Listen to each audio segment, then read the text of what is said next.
Sir Arthur Conan Doyle. The Adventure of the Resident Patient. Narrated by Carol Phillips.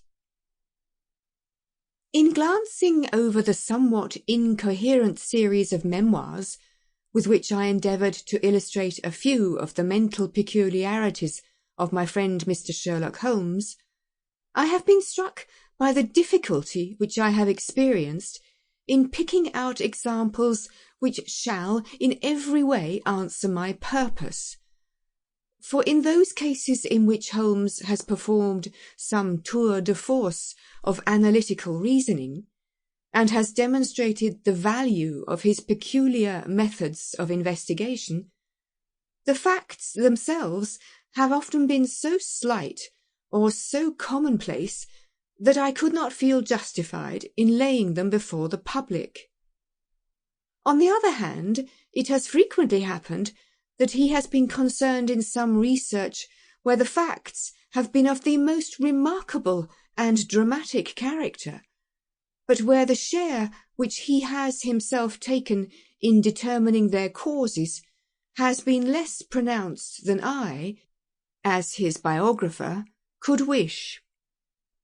The small matter which I have chronicled under the heading of A Study in Scarlet, and that other later one connected with the loss of the Gloria Scott, may serve as examples of this Scylla and Charybdis which are forever threatening the historian.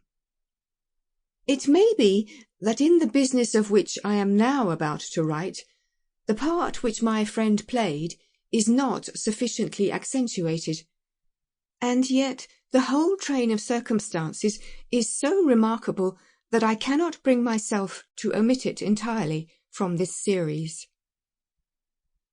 It had been a close, rainy day in October.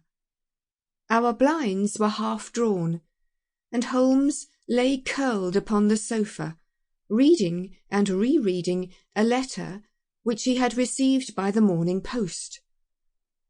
For myself, my term of service in India had trained me to stand heat better than cold, and a thermometer of 90 was no hardship. But the paper was uninteresting. Parliament had risen. Everybody was out of town, and I yearned for the glades of the New Forest or the shingle of Southsea. A depleted bank account had caused me to postpone my holiday, and as to my companion, neither the country nor the sea. Sample complete. Ready to continue?